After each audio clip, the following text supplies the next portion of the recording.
গতকাল রাত্রির পর্যন্ত বাড়িতে কিছু চাঞ্চল্য ছিল। এখানে ওখানে কিছু জটলা। গলা নামিয়ে কথা বললেও মাঝে মাঝে হঠাৎ হঠাৎ এক একজনের গলার স্বর উচ্চকিত হয়ে উঠছিল। আজ সকাল থেকে বাড়িটা যেন হঠাৎ বোবা বনে গেছে। কেউ কারোর সঙ্গে কথা বলছে না, কেউ কারো মুখের দিকে তাকিয়ে দেখছে না। মনে হচ্ছে চোখাচোখি হয়ে যাবার ভয়েই কেউ কারোর কাছাকাছি আসছে না।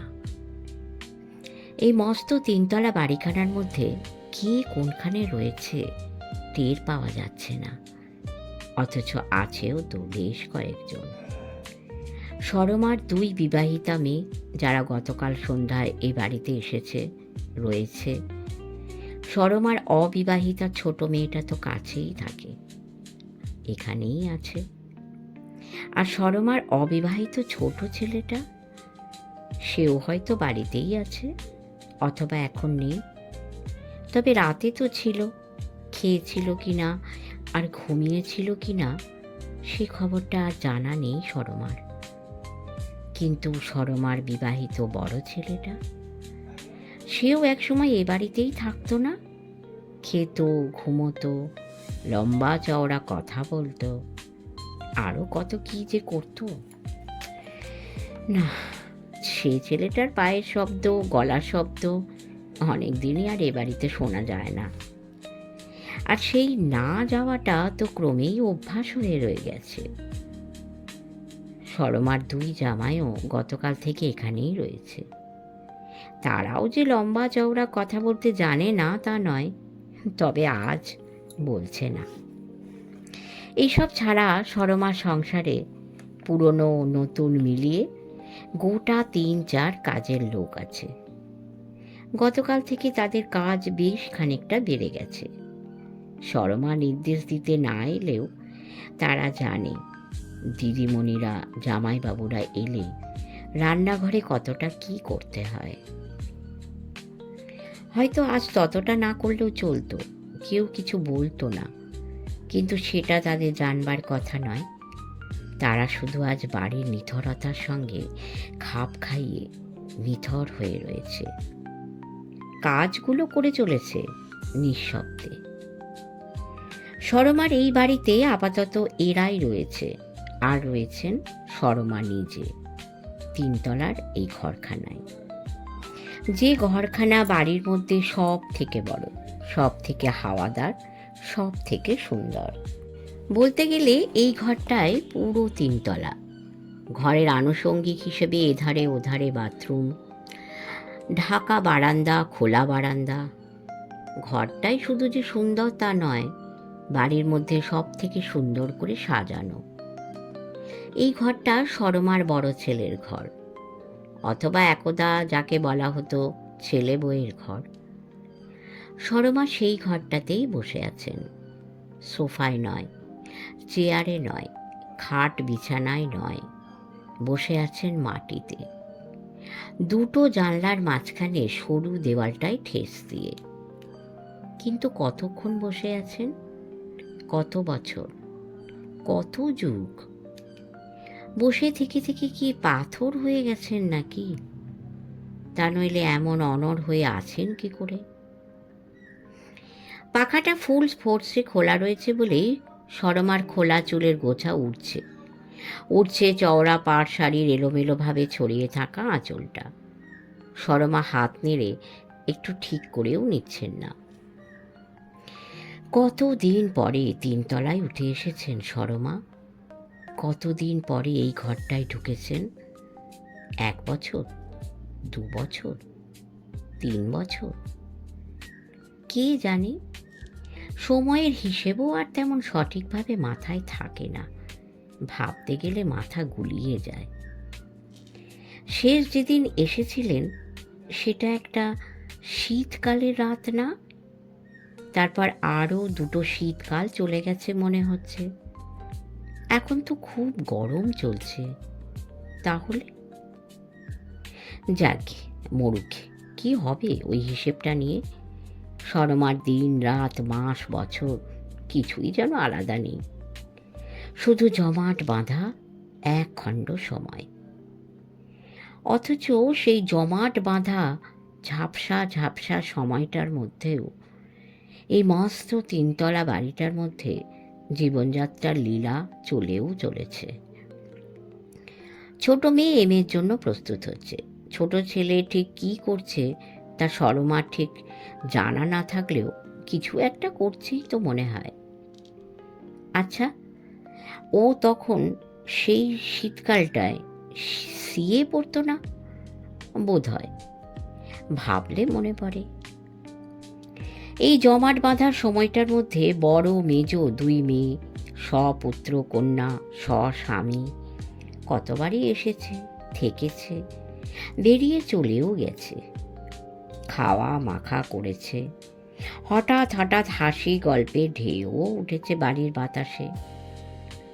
আবার যেন হঠাৎ কি একটা মনে পড়ে যাওয়ায় চট করে থেমেও পড়েছে। কি মনে পড়েছে?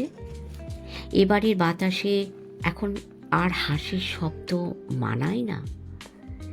তা এতটাই কি আর মানা যায়? বেমানান কাজ কি কেউ কোথাও করছে না? পৃথিবী জুড়েই তো বেমানান কাজের কারবার। এই যে সরমার ছোট মেয়ে এই পরিস্থিতিতেও দারুণভাবে প্রেম করছে, এটা কি মানানসই? তার কি মনে পড়া উচিত ছিল না এবাড়ির বড় ছেলেটিও একদা এই ইতিহাসই সৃষ্টি করেছিল? আর এবাড়ির মেজ মেয়ে, সে যে যখনই বাপের বাড়ি আসে বেদম সেজে, সেটা কি খুব মানানসই? তবু সবই চোখে সরে যায়। এই পৃথিবীর নিয়ম। সরমাই কি এই জমাট সময়টার মধ্যেও খাচ্ছেন না, ঘুমোচ্ছেন না, গরমে পাখা খাচ্ছেন না, শীতে গায়ে লেপ ঢাকছেন না, অসুখ করলে ওষুধ কি না খেয়ে আছেন? খাবো না বলে ধার্ষ্টামো করবেন না বলেই খাচ্ছেন। তবে এই সময়টার অন্তরালে বিশেষ একটা ঘটনা প্রবাহ বয়ে চলেছে অবিচ্ছিন্ন ধারায়। সরমাকেও মাঝে মাঝে তার সামিল হতে বাধ্য বলেই হচ্ছে। এই ঘটনার সূত্র ধরেই মাঝে মাঝে এক এক সময় বাড়িতে নিঃশব্দ চাঞ্চল্যের স্রোত বইছে। গৃহকর্তা, দুই জামাই এবং আরও কেউ কেউয়ের সঙ্গে গোপন বৈঠক বসছেন। দারুণ উত্তেজিত দেখাচ্ছে সবাইকে।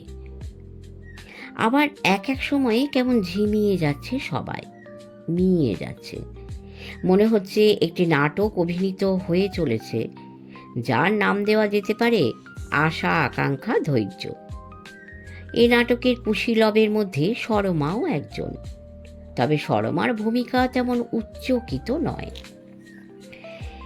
সেই কবে থেকে যেন বাড়িতে বাংলা খবরের কাগজ আসা বন্ধ হয়ে গেছে, এবং ইংরেজি যে দুটো আসে তাদেরও মাঝে মাঝে আসা মাত্রই লুকিয়ে ফেলা হয়, যদিও কারণ কিছু নেই। কার ভয়ে? সরমা তো তদবধি আর খবরের কাগজ ছোন না। অথচ একদা সরমার কাগজ পড়ার নেশা বাড়িতে হাসির খোরাক ছিল। বাংলা কাগজ বন্ধ করা হয়েছে, অবশ্য রান্নাঘরের ভাড়ার ঘরের ভারপ্রাপ্ত কাজের লোকেদের জন্য। আগে না থাক, হঠাৎই তাদের কাগজ নিয়ে টানাটানি করতে দেখা গিয়েছিল। সুকুমারী বাসন মাজনী নিরক্ষর, কিন্তু অক্ষরের ভাষা না বুঝলেও ছবির ভাষা বুঝতে আটকায় না। কৌতূহল উদগ্র। বাড়িতে কাগজ বন্ধ করে দেওয়া হয়েছে বলেই কি আর তাদের কৌতূহল চরিতার্থ হচ্ছে না? অন্য মনিব বাড়িতে কাগজ নেই, তাদের ভিতর সহৃদয়তা নেই? না চাইতেই ধরে দেখিয়ে দেবেন না, প্রশ্ন করবেন না? হ্যাঁ রে, ও বাড়ির অবস্থা এখন কেমন? তিনতলার এই ঘরটায় সেই শীতের রাতের পর থেকে আর ওঠেননি সরমা। কেউই ওঠে না, বাদে উমাপদ। সে নিত্যদিন চাবি খুলে ঘর ঝাড়া মোছা করে, আবার চাবি বন্ধ করে রেখে দেয়। আজই সরমা নিজে চাবিটা চেয়ে নিয়েছিলেন উমাপদর কাছে। কিন্তু আজই বা কেন সেই সকাল থেকে সারাদিন এইখানে বসে আছেন সরমা স্ট্যাচুর মতো, মাটিতে দেওয়ালে ঠেস দিয়ে? মাঝে মাঝে একটা অন্যমনস্ক ছায়া ছায়া দৃষ্টি তুলে ঘরটাকে দেখছেন সরমা। এই ঘরেই খোকার ফুলশয্যা হয়েছিল না? হবারই তো কথা। ওই ফুলশয্যার উপলক্ষেই তো সরমা জেদাজেদি করে 3 তলা এই অ্যাপার্টমেন্টটি বানিয়ে রেখেছিলেন। কর্তা বলেছিলেন, এত বড় 2 তলায় তোমার ছেলে বউয়ের জন্যে একটা ঘর কুলোবে না? না হয় আমরাই ওই পশ্চিম দিকে ঘরটায়। সরমা খুব রেগে গিয়েছিলেন। বলেছিলেন, কেন? খোকার বউয়ের জন্য অমন কোনো মতে ব্যবস্থা হবে কেন? তোমার এত অভাব? 3 তলাটা তোলার কথাটা তো কতদিন থেকেই হয়ে আছে। মেয়েরা আসে থাকে, তাদের বাচ্চা কাচ্চার হইচই আছে, তার মধ্যে বিয়ে হলে খোকা একটু নিরিবিলি পাবে না? অতএব রাম না হতেই রামায়ণ। খোকা বিয়ে হবার আগেই তার জন্য নতুন বউ নিয়ে নিরিবিলি থাকার সুখময় ব্যবস্থা। তা বউ তো আসবেই। এলো, ফুলশয্যা হলো, ভেলভেটে চাদর পাতা ডানলো-পিলোর গদিটার জোড়া খাটটায়। ডেকোরেটরের লোক এসে ফুলের মশারি বানিয়ে দিয়ে গিয়েছিল, ঠিক সিনেমার মতো। ফুল আর দামি বিদেশি সেন্টের মিশ্রিত সৌরভ কতদিন পর্যন্ত যেন ঘরটার বাতাসে রয়ে গিয়েছিল। নাকি দেওয়ালে দেওয়ালে আটকে গিয়েছিল? আটকেই আছে? না হলে হঠাৎ হঠাৎ কেন সেই তীব্র সৌরভটা অনুভবে এসে ধাক্কা দিয়ে যাচ্ছে? ওই ধাক্কাটার ফলেই কি সরমা স্নায়ুতে স্নায়ুতে একটা বিপ্লব ঘটে গেল? ওই ফুল আর সেন্টের গন্ধ ছাপিয়ে একটা চামড়া পোড়া মতো গন্ধ পেলেন কেন? তার সঙ্গে চোখ জ্বালা করা ধোঁয়া। তা ধোঁয়াটা তো দেখতে পাওয়া যাচ্ছে না। পর্দা ফেলা কাঁচের জানলাদার ঘরের মধ্যে তো একটি মোমের আলো স্নিগ্ধতা আর নির্মল শুভ্রতা। তবু চোখ জ্বালা করছে, খুব বেশি জ্বালা। সরমা যেন হঠাৎ কোনো প্রাচীন পর্বত গুহার মধ্যে এসে পড়েছেন, যেন গুহাপাত্রে চিত্রমালা আঁকা রয়েছে। সরমা টুরিস্টের চোখ নিয়ে তাকিয়ে দেখে যাচ্ছেন। সেই ফুলশয্যার পরদিন থেকেই আঁকা রয়েছে গুহার গায়ে বেপরোয়া উদ্দাম প্রেমের কুণ্ঠাহীন দৃশ্য। দেখে দেখে ভারী বিরক্ত বোধ করছেন সরমা। কি ভেবেছে এরা? ঘরে সংসারে আর লোক নেই? গুরুজন শব্দটার কি মানে ভুলে গেছে? সকালবেলা 9টা বেজে গেছে, পড়ে পড়ে ঘুমোচ্ছে। অথবা ঘুমোচ্ছে না জেগে জেগে দিনকে রাত করে মধুর রসের আবেশে ডুবে আছে। ছি ছি! সরমা তো দেখতে পাচ্ছেন সেই দৃশ্য। নিচের তলায় ওই নববিবাহিতদের নিয়ে যা সব মন্তব্য হচ্ছে তা কানে আসায় কানজোড়া লাল হয়ে উঠেছে সরমার। মাথা ঝাঁঝা করে উঠেছে। কাজের লোকেরা নিজেদের মধ্যে হাসাহাসি করছে। রান্নার লোক বেজার মিশ্রিত ব্যঙ্গের গলায় বলছে, চায়ের পাট তো কোন কালে চুকে গেছে, ভাত খাওয়ার বেলা হয়ে এলো, আবার চায়ের পত্তন করতে হবে। বাসন মাজনি অন্যের কান মাছিয়ে বলছে, বিয়ে যেন আর কারো হয় না, কি আদিকে তারে বাবা, বউ নতুন বেলাতেই এত লজ্জাহীন, এই পরককে কি হবে? কান মাচাবার চেষ্টা হয়তো করে, কিন্তু কান কি বাঁচে? শুধু মান বাঁচাবার দায়ে কানকে অকেজো করে রাখতে হয়। এমনকি সংসার করিয়ে উমাপদ ওই সহকর্মীদের কাছে মন্তব্য করে, মাসিমা যাই, ভালো মানুষ, তাই এত আশকারা পাচ্ছে। হতো আমাদের গ্রামে ঘরে, বইয়ের বাপের নাম বলিয়ে দিত শাওরি।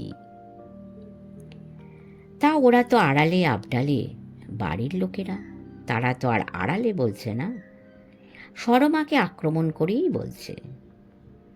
পয়লা রাত্রিরে বিড়াল কাটতে হয় মা, এখন নতুন বউ বলে 7 খুন মাপ করো, পরে দেখো মজাটা। কর্তাও তো অসন্তোষ প্রকাশ করে বলেছেন, দেখা যাচ্ছে তুমি একটু বলতে পারো। যদিও অফিসে তিনি এখনো দুর্দণ্ড প্রতাপ মজুমদার সাহেব কিন্তু বাড়িতে তেমন রাশভারিত্ব দেখাতে পারেন না। যা কিছু অভিযোগ এই সরমার কাছে এসে। কিন্তু সরমা তো ওদের মতো দৃষ্টিশক্তিহীন নয়। সরমা তো দেখতে পাচ্ছেন আসল আসামি তাঁরই খোকা। বউ এই উদ্দাম প্রেমের বহরে কুণ্ঠিত হচ্ছে, অস্বস্তি পাচ্ছে, কিন্তু বিরাগের ভয়ে মেনে নিতে বাধ্য হচ্ছে।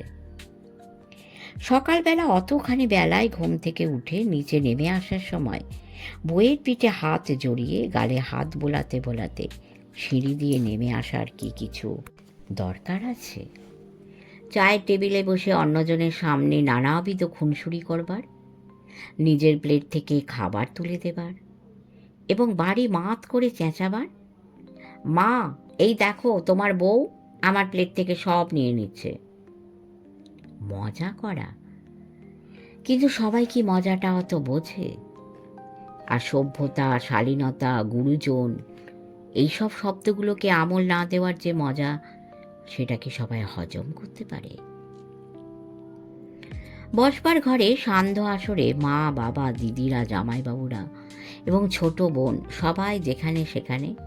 খোকা যদি হঠাৎ নিজের জায়গা থেকে উঠে গিয়ে বইয়ের গা ঘেঁষে বসে পড়তে যায়, সেটা কি বইয়ের দোষ? কিন্তু সরমার এই ন্যায্য কথাটা কারোরই পছন্দ হচ্ছে না দেখা যাচ্ছে।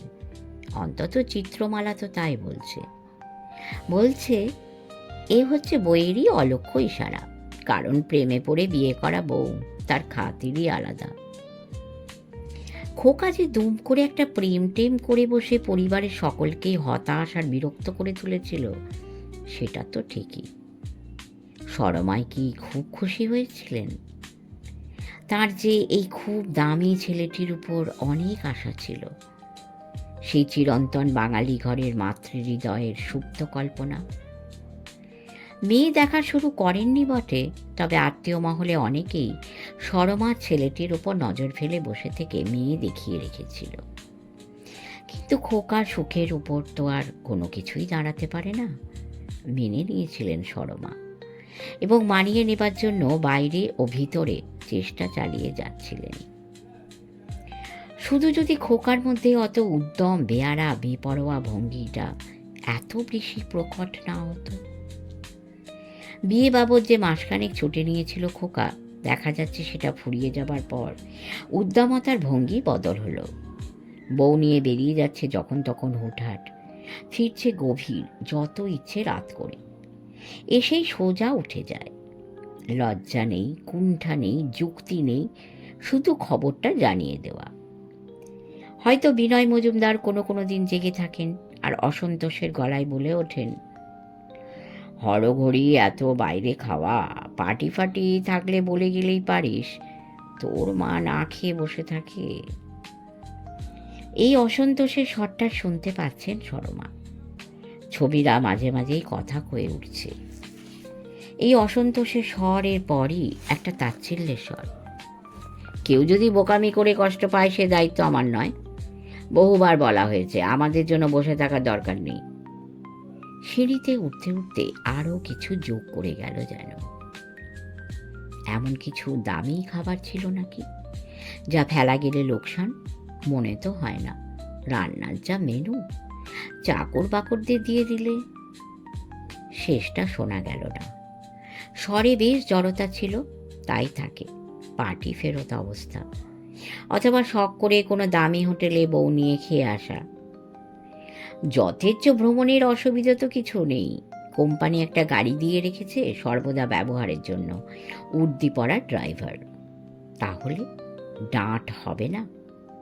এই বয়সে এতটা হয়ে ওঠা, এই হয়ে ওঠার মদমত্ততা তো আছেই, তার সঙ্গে মদের মত্ততাও যুক্ত। প্রথম প্রথম মজুমদার সাহেব ভয়ানক বিচলিত সরমাকে প্রবোধ দিয়েছিলেন, ওতে এত হাফসে পড়ার কিছু নেই। পার্টি টাটিতে ওরকম একটু আধটু চালাতেই হয়, না হলে অসামাজিক বলে, গাইয়া বলে। কিন্তু ক্রমশ আর বাপের সে উদারতা থাকলো না। তখন পাতকী পুত্রের জন্য মায়ের যত উৎকণ্ঠা, আর সেটা চাপা দেওয়ার চেষ্টা। সরমা দেখতে পাচ্ছেন খোকাকে গাড়ি থেকে নামতে সাহায্য করছে ড্রাইভারটা, তারপর বউ। হ্যাঁ, এখন পালা বদল। এখন আর বউয়ের পিঠ কোমর জড়িয়ে খোকা সিঁড়ি দিয়ে ওঠে না, ওঠে বউ। তার বরের পিঠ কোমরে হাত জড়িয়ে সাবধানে সিঁড়িতে উঠতে সাহায্য করছে। বউয়ের পিছন দিকটা দেখা যাচ্ছে, আঁচল খসে পড়ার অবস্থা, খোঁপায় জড়ানো মোটা গোড়ে মালা পিঠের উপর দোদুল্যমান। সরমা দেখছেন, সরমার ছোট মেয়ে তার শোবার ঘরের দরজাটা শব্দ করে বন্ধ করে দিচ্ছে আর তিক্ত গলায় বলছে, মা, তোমার আদুরে ছেলে বউ কি শুরু করেছে? বাড়িতে আর থাকা কেন? হোটেলে থাকলেই পারে। কিন্তু কদিন ভাব করা বিয়ে সোহাগিনী বউকে নিয়ে এই বাড়াবাড়ি মাতামাতি কদিন চালিয়েছে খোকা? খুব বেশি দিন কি? না না, নেহাতি কম। আসলে ওই বাড়াবাড়ি মাতামাতিটা কি সত্যিই বউকে ঘিরে?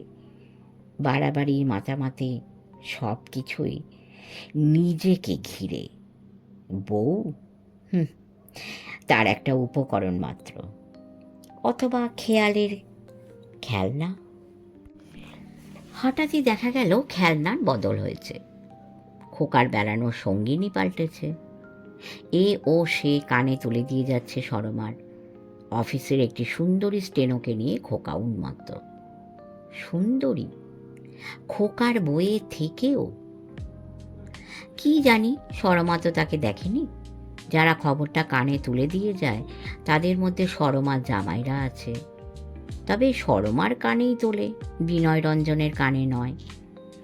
তা মানুষের মনস্তত্ত্ব জিনিসটা এত জটিল। যে মানুষটি বউ মানুষের যখন তখন বেরিয়ে যাওয়া, রাত দুপুরে খোঁপায় গড়ে মালা দুলিয়ে বাড়ি ফেরা, বেরোতে ঢুকতে উগ্র সুরভিসারের গন্ধে বাড়ি মোমো করা নিয়ে ভেতরে ভেতরে গজরাতেন আর অবিরতই গিন্নিকে দোষ দিতেন, তুমি কিছু বলতে পারো না। তিনি হঠাৎ একদিন বলে বসলেন, বৌমার শরীর টরীর ভালো নেই নাকি? সরমা থমকালেন। কেন? না মানে একবার বেরোতে টেরোতে দেখি না, সব সময় বাড়িতে। সরমা বলেন, একা বেরোতে? না, সে কথা কে বলছে, মানে মানের কিছু নেই। যে হইচই করে টেনে বার করে নিয়ে যেত তার শখ মিটে গেছে।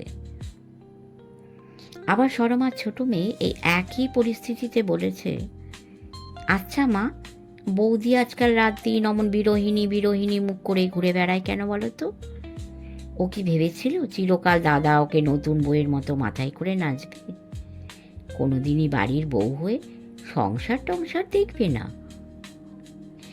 না, সরমা ছোট মেয়ে যে খুব ঈর্ষাপরায়ণ তা নয়, তবে বাড়িতে বউ আসার আগে বাড়ির ছোট মেয়ে হিসেবে সেই তো ছিল সকলের আদরের আদরিনী। বউ আসার পর তার সেই সিংহাসনে ভাগ বসল, সেটা ভালো লাগবার মতো ব্যাপার নয়। এছাড়া আগে ভাবতেও বৌদি একটা হলে বাড়িতে বেশ চুটিয়ে গাল গল্প করা যাবে এবং বেশ মৌজে ফাই ফরমাস করা যাবে। দাদা সে ঘুরে বালি দিল, কিন্তু দাদা মানেই তো বৌদি। দাদা কি আগে এমন বেহেট ছিল? সরমা দেখতে পাচ্ছেন তিনি তাঁর ছোট মেয়ের কথায় রেগে উঠছেন, বলছেন, তোরা সবাই মিলে সব কিছু আমায় জিজ্ঞেস করতে আসিস কেন বলতো? বাহ, করবো না, তুমি হলে বাড়ির হেড। আবার সরমার বড় মেয়েরা পতিগৃহ থেকে পিতৃগৃহে এসে বলছে, যাক তবু ভালো, আজকাল তবু বাড়িতে এসে বাড়ির বৌদিকে দেখে চক্ষু সার্থক হচ্ছে। ভাজের হাতে রান্না তো আজ পর্যন্ত একদিন চেখেও দেখলাম না, এখন যদি। কিন্তু সরমার আরও একটা ছেলে আছে না? তা আছে, তবে সেই ছোট ছেলেটা ছোটবেলা থেকে সংসার এবং পরিবার সম্পর্কে কেমন যেন নির্লিপ্ত, যেন এই সংসারে কারোর সঙ্গে তার বিশেষ যোগসূত্র নেই। বাড়িতে আছে, খায়, থাকে, কারোর সঙ্গে যে কথা বলে না তা নয়, তবে কোনো কিছুর মধ্যে মাথা গলাতে চায় না। সরমা হেসে হেসে বলতেন, তুই যেন বহিরাগত, আর কারো বাড়ির ছেলে এ বাড়িতে বাস করে ধন্য করছিস আমার। তর্ক করতো না, প্রতিবাদ করতো না, শুধু একটু হাসতো। সরমার ছোট মেয়ে বলতো, ছোটদা, তোর ভাবভঙ্গি থেকে মনে হয় তুই যেন এবারের পেইং গেস্ট, তবে পে করিস না, এই যা। ও অবশ্য তখন হেসে জবাব দিত, আর তোকে দেখলে মনে হয় যেন জবরদস্ত একটি জবরদখলকারিনী, অধিকার আছে কিনা ঠিক নেই, দাবির মাত্রা প্রবল। এইটুকু, এর বেশি নয়। তো সেই ছোট ছেলে একদিন হঠাৎ সরমার কাছে এসে বলল, মা, তুমি গল্প করতে তোমার জ্যেষ্ঠ পুত্রটি একটা বল বেশি দিন খেলতো না, একটা র্যাকেট বেশি দিন ব্যবহার করতো না, একই জামাই জুতো বেশি দিন পরতে পারতো না, পুরনো হবার আগে বাতিল করতো, তাই না? হঠাৎ এ কথা কেন রে? মা অবাক হয়েছিলেন। ছোট ছেলে বলেছিল, এমনি কথাটা হঠাৎ মনে পড়ল তাই। আবার আরও একদিন সরমাকে অবাক করে দিয়েছিল ছেলেটা। সরমা শুনতে পেয়েছিল চা খেতে খেতে বলছে সে, উফ, আজকাল চায়ের টেস্ট পাওয়া যাচ্ছে, পাঁচনের নয়। বৌদি, আপনি এই ডিপার্টমেন্টটা হাতে নেওয়া পর্যন্ত। সঙ্গে সঙ্গে ছোট মেয়েকে ফোঁস করে উঠতে শুনেছিলেন, বটে, আমার তৈরি চায় পাঁচনের টেস্ট পাস তুইস না? তোর তৈরি? তাই বুঝি? তা তো জানি না, তুই বাড়ির কোনো কাজকর্ম করিস নাকি? করি না? বৌদি চিরকাল করছে, তাই না? উড়েই তো বেরিয়েছেন এতদিন। ওরে বাপ, অত শত জানি না, হঠাৎ চায় লক্ষণীয় একটু টেস্টের বদল দেখলাম তাই। কিন্তু এসব কবেকার কথা, সুদূর একটা অতীতের না। এর পরবর্তী চিত্রমালারা তো আর কোনো কথা বলছে না। সরমার বিবাহিতা মেয়েরা তো খুব গলা তুলে বাড়ির বউকে শুনিয়ে শুনিয়ে গল্প করছে না। শ্বশুরবাড়িতে তাদের কি পরিমাণ ডিউটি দিতে হয়, অথবা বাঁকা চোখে তাকিয়ে বাঁকা গলায় বলছে না, মা, তোমার বউ যে বড় বাড়িতে, পার্টি নেই, প্রমোদ ভ্রমণ নেই, সিনেমা, থিয়েটার, জলসা, কলকাতা শহরের আমোদ আহ্লাদের ভাঁড়ার ফুরিয়ে গেল নাকি? বউ তোমার ভাঁড়ার ঘরে ভাঁড়ার গোছাচ্ছে গো। না, এসব আর শোনা যাচ্ছে না। এই ছবিরা যেন মৌন মিছিল করে চলেছে। কিন্তু কবে থেকে হঠাৎ সব স্তব্ধ হয়ে গেল? সবাই স্তব্ধ হয়ে গেল। অথচ কি সোচ্চারই ছিল সবাই। বউ নিয়ে এত বাড়াবাড়ি, মা কিছু বলে না তাই। হঠাৎ বউকে এমন হেনস্থা কেন বাবা?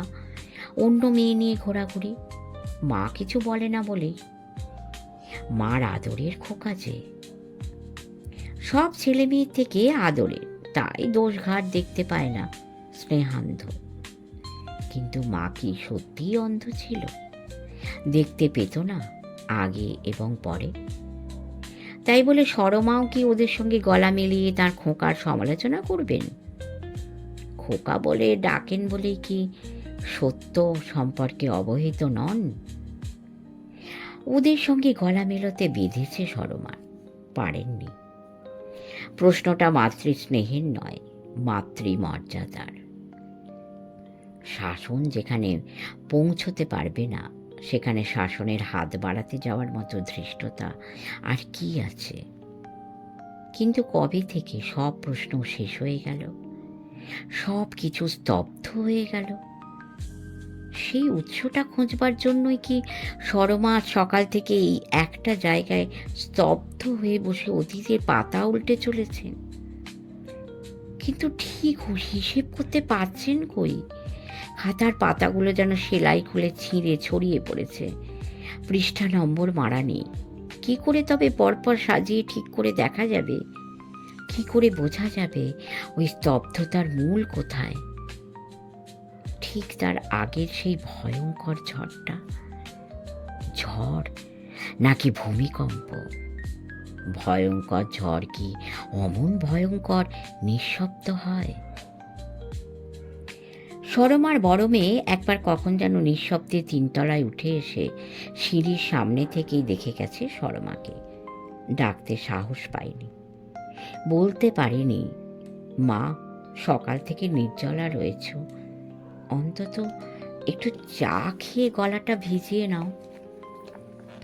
হ্যাঁ, সেই কথাটাই বলতে এসেছিল সে, বলতে পারেনি। যেমন নিঃশব্দে এসেছিল তেমনই নিঃশব্দে নেমে গেছে। মেজ বোন বলল, কি হলো, পারলি না? না বাবা, এমন পাথর প্রতিমার মতো বসে আছে, শ্বাস প্রশ্বাস পড়ছে কিনা তাও বোঝা যাচ্ছে না। মেজ চমকে বলল, কি বলছিস রে দিদি, কিছু খেয়ে গিয়ে বসেনি তো? ছোট বোন বিরক্তির গলায় বলল, এমন অদ্ভুত কথা বলিস তুই মেজদি। এমন কোন বিষ আছে যা খেয়ে গিয়ে বসে থাকলে ঘন্টার পর ঘন্টা বসে থাকা যায়? কিন্তু একটু অন্তত চা কি জল? বৃথা চেষ্টা, মাকে চিনিস না? বলল, কিন্তু এই মাকে কি তারা সত্যিই চেনে, কখনো দেখেছে?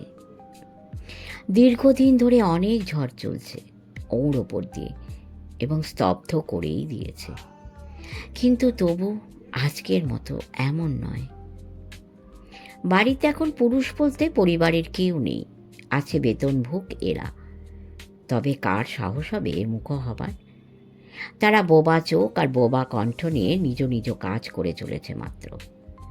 এখন প্রধানত বাড়িতে 3 বয়সের 3 বোন উপস্থিত। ওদের প্রাণ হাঁপাচ্ছে, বুক কেমন করছে, করবার মতো কোনো কাজ পাচ্ছে না, তাই ঘন্টায় ঘন্টায় চা খেয়ে চলেছে। মা যদি ওভাবে পাথর হয়ে বসে না থাকতো। সেজো বলল, আমার বিন্টুটাকে যদি আনতে পারতাম, সে গিয়ে ঠিক তার দিদাকে হাসিয়ে কথা বলিয়ে ছাড়ত। বড় বলল, আমার টুনাকেও মা খুব বাচ্চা টাচ্চারা সব কিছু ভুলিয়ে দিতে পারে, পারে জমাট পাথরের মধ্যে হঠাৎ হালকা হাওয়া বইয়ে দিতে, কিন্তু উপায় নেই। কোনো ছোট ছেলে মেয়েকে আর আজকাল এ বাড়িতে তেমন আনা হয় না, আর আজকের প্রশ্ন তো ওঠেই না। ওরা বলে, মা তুমি বেশ মজা করে যাও, আমাদের নিয়ে যাও না। এখন ওখানে যেতে নেই বাবু। কেন কেন যেতে নেই? মামার বাড়িটা পচে গেছে। ইস, যত সব বাজে কথা, বাড়ি আবার পচে যায়? যায় রে যায়। তা ওদের কথা সত্যি বই কি, সরমার সেই সুন্দর বাড়িটা এখন পচেই গেছে, পচে গন্ধ বেরোচ্ছে। আজ শোনাচ্ছি শ্রীমতী আশাপূর্ণা দেবীর লেখা একটি অভূতপূর্ব অন্য স্বাদের গল্প, ঘটনার নেপথ্যে। আজকে দিলাম প্রথম পর্ব, এর পরের পর্বই হবে শেষ পর্ব। শুনবেন, কেমন লাগছে কমেন্ট করে জানাবেন, লাইক করবেন, শেয়ার করবেন, এবং যারা এখনও সাবস্ক্রাইব করেননি তারা সাবস্ক্রাইব করে আমাদের পাশে থাকবেন। পরম করুণাময় আপনাদের সকলের মঙ্গল করুন। নমস্কার।